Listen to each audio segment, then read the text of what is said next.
नमस्कार दोस्तों, मैं अंकित कुमार स्वागत करता हूं आपके अपने यूट्यूब चैनल अंकित जीएस एकेडमी में। आज हम इस वीडियो में बात करेंगे राष्ट्रपति की शक्तियों की। लेकिन उससे पहले हम देखेंगे राष्ट्रपति द्वारा की जाने वाली नियुक्तियां। इसका मतलब यह है राष्ट्रपति किस किस की नियुक्ति करता है। सबसे पहला है प्रधानमंत्री और जो संघ के मंत्री हैं इन सभी की नियुक्ति कौन करता है? राष्ट्रपति करता है।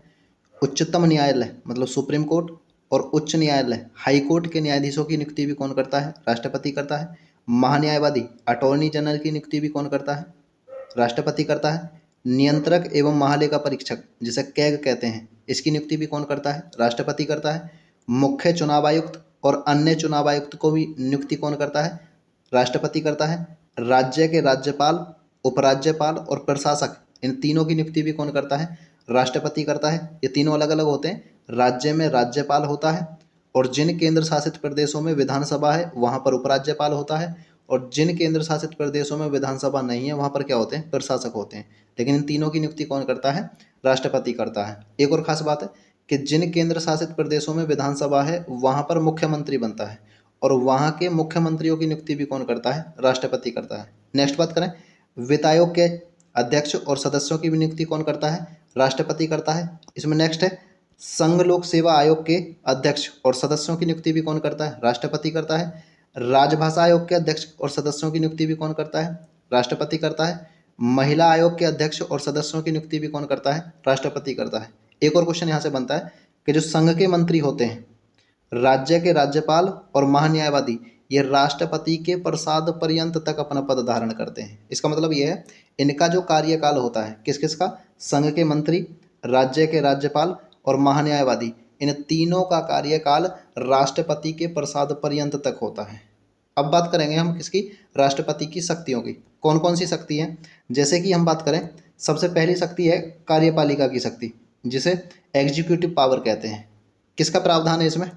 अनुच्छेद 53 में लिखा है संघ की कार्यपालिका शक्ति राष्ट्रपति में निहित है, जिनका प्रयोग वह स्वयं अथवा अपने अधीनस्थ अधिकारियों द्वारा कर सकता है। अब अधीनस्थ अधिकारी कौन होते हैं राष्ट्रपति के?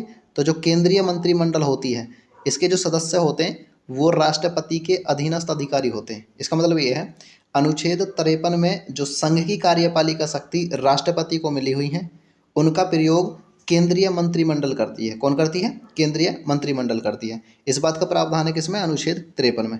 नेक्स्ट बात करें हम इसमें, सरकार के जो सभी कार्यपालिका संबंधी कार्य हैं वो किसके नाम से किए जाते हैं? राष्ट्रपति के नाम से किए जाते हैं। दूसरा कि सरकार के जो सभी निर्णय हैं वो किसके निर्णय माने जाते हैं? राष्ट्रपति के निर्णय माने जाते हैं। इस बात का प्रावधान किस अनुच्छेद में? तो अनुच्छेद 77 में है।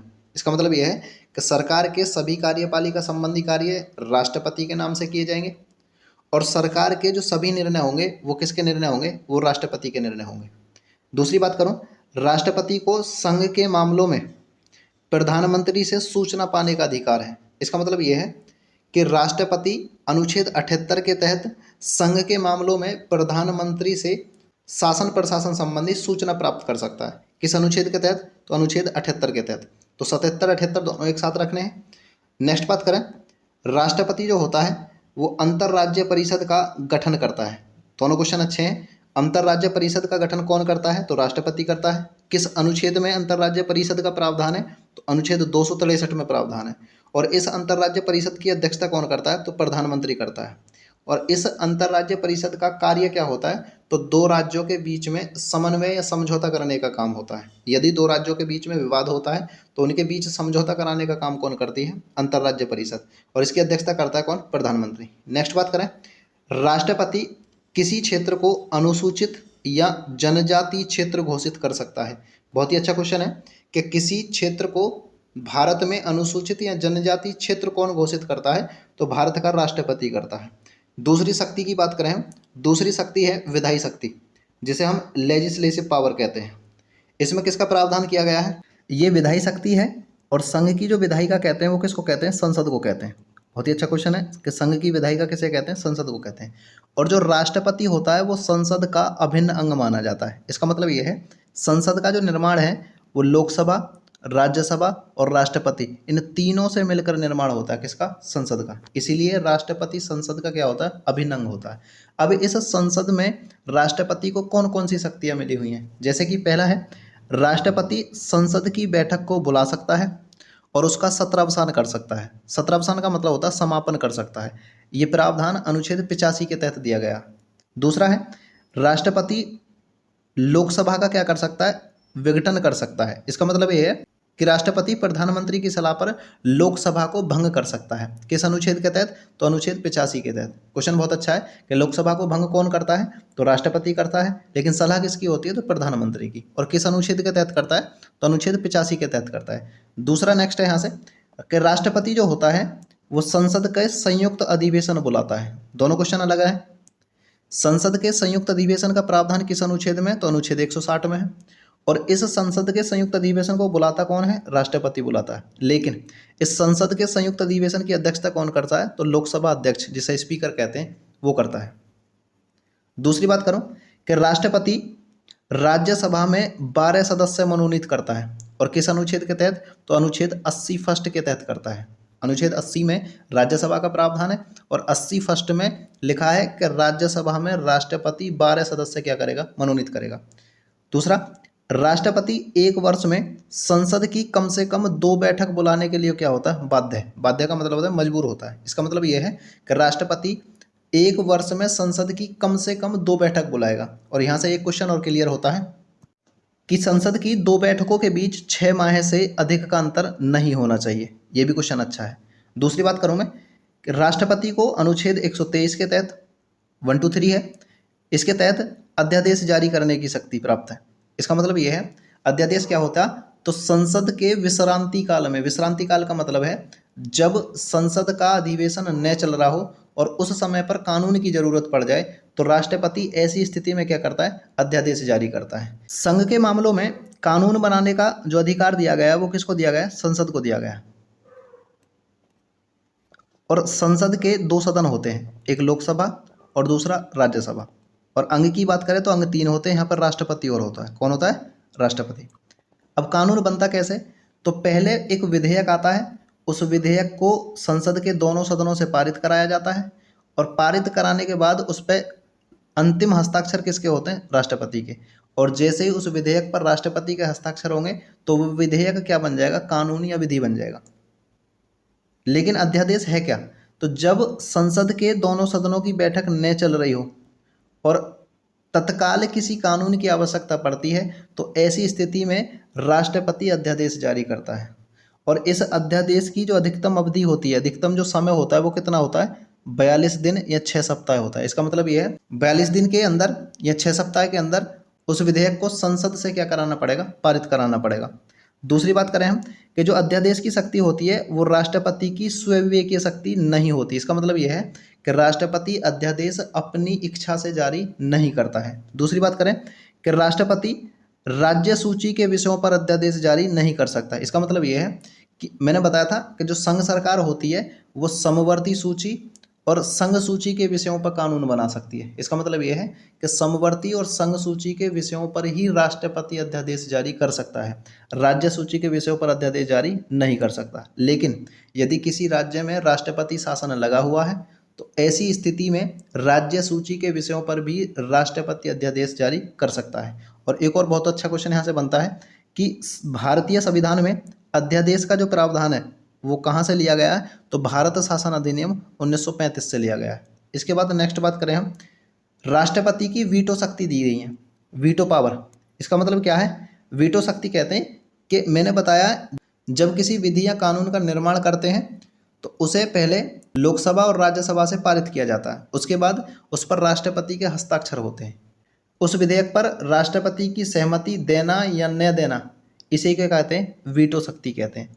और इस वीटो पावर का, राष्ट्रपति की वीटो पावर का प्रावधान किस में है, तो अनुच्छेद 111 में। और वीटो पावर कितने प्रकार की होती है, तो 3 प्रकार की होती है। कौन कौन सी है, एक अत्यंतिक वीटो है जिसे पूर्ण वीटो भी कहते हैं, दूसरी निलंबनकारी वीटो है, और तीसरी जेबी या पॉकेट वीटो है। तीनों में अंतर क्या है, तीनों को समझना है हमें। अत्यंतिक वीटो में क्या होता है, तो जब विधेयक पर राष्ट्रपति अपनी अनुमति नहीं देता है और विधेयक का जो अस्तित्व है वो समाप्त हो जाता है। इसका मतलब है विधेयक का जो समय है वो क्या हो जाएगा, पूर्ण हो जाएगा। इसीलिए इसे क्या कहते हैं, पूर्ण वीटो भी कहते हैं। और सुरक्षित अपने पास रख लेता है राष्ट्रपति इस विधेयक को। इसे क्या कहते हैं, अत्यंतिक वीटो कहते हैं या पूर्ण वीटो कहते हैं। इसका प्रयोग अभी तक 2 बार किया गया है। 1954 में डॉक्टर राजेंद्र प्रसाद ने पेप्सू विनियोग विधेयक के संबंध में अत्यंतिक वीटो का क्या किया था, प्रयोग किया था। इसके बाद 1991 में आर वेंकट रमन ने इसका प्रयोग किया है। जो संसद के सदस्य हैं उनके वेतन भत्तों के लिए इसका प्रयोग किया गया था आर वेंकट रमन द्वारा। दूसरी बात करूं मैं निलंबनकारी वीटो की।